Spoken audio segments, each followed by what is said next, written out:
بسم اللہ الرحمن الرحیم۔ صحت کے لیے پیزا زیادہ نقصان دہ یا سموسہ؟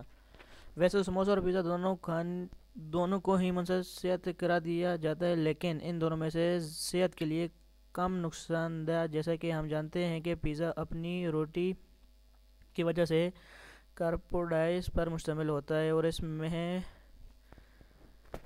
گوشت اور دیگر اشیاء کی صورت میں فیٹ پایا جاتا ہے۔ پیزا کو تیل میں تلا نہیں جاتا بلکہ مائکرو ویو میں بیک کیا جاتا ہے۔ پیزا کے مقابلے میں سموسے کو بیک نہیں بلکہ تیل میں تلا جاتا ہے، جبکہ اس میں آلو اور مرچیں شامل ہوتی ہیں۔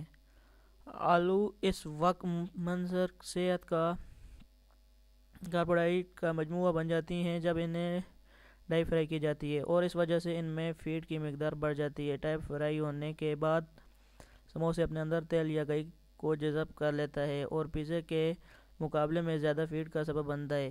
اگر موازنہ کیا جائے تو 100 کلو گرام پیزے میں 276، جبکہ 100 گرام سموسوں میں تقریباً 400 کیلوریز پائی جاتی ہیں۔ اگر سموسے کو ڈیپ فرائی کرنے کے بجائے اوون میں بیک کیا جائے تو اپنی صحت کے لیے کم نقصان دہ بنایا جا سکتا ہے۔